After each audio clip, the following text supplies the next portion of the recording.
ሰላም ጤና ይስጥልኝ። የዛሬውን የቴክኖሎጂ መረጃዎች ይዘንላችሁ ቀርበናል።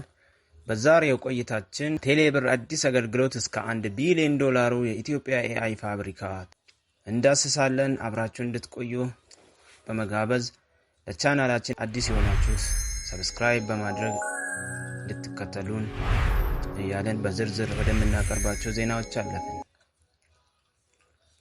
የቴሌብር አዲስ ክፍያ አማራጭ። የቴሌብር አዲስ አገልግሎት በፍጥነት መንገድ ላይ። ኢትዮ ቴሌኮም ከኢትዮጵያ የፍጥነት መንገዶች ኢንተርፕራይዝ ጋር በመተባበር የክፍያ መንገድ ተጠቃሚዎች በቴሌብር ክፍያ እንዲፈጽሙ የሚያስችል ዲጂታል ሲስተም በይፋ አስጀምሯል።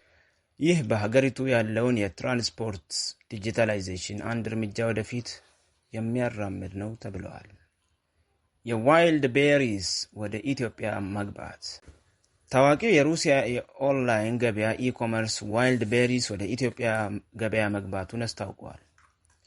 ይህም ኢትዮጵያውያን ሻጮች ምርቶቻቸውን ወደ ሩሲያና ሌሎች የውጭ ሀገራት በቀላሉ እንዲልኩ እድል ይፈጥራል።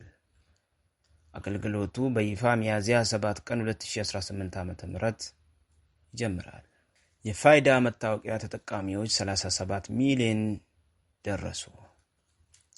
የኢትዮጵያ ብሔራዊ ዲጂታል መታወቂያ ወይም ፋይዳ ተጠቃሚዎች ቁጥር ከ37 ሚሊዮን በላይ ማለፉ ተገልጿል።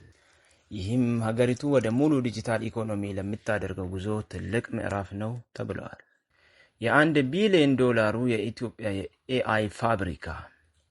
$1 ቢሊዮን ወጪ የሚገነባው የኢትዮጵያ አርቲፊሻል ኢንተለጀንስ ምርምርና ልማት ማዕከል ስራ መጀመሩ ትኩስ መረጃ ነው።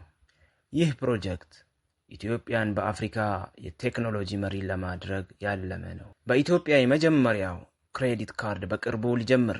ሳኑፔይ የተባለው የቴክኖሎጂ ተቋም ከኦፕን ዌይ ጋር በመተባበር በኢትዮጵያ የመጀመሪያውን የአገር ውስጥ ክሬዲት ካርድ ለማስተዋወቅ እየሰራ ነው።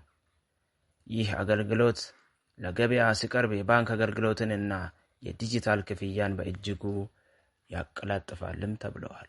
ለዛሬ ያጠናቀርንላችሁ የቴክኖሎጂ ዜናዎች እነዚህ ናቸው።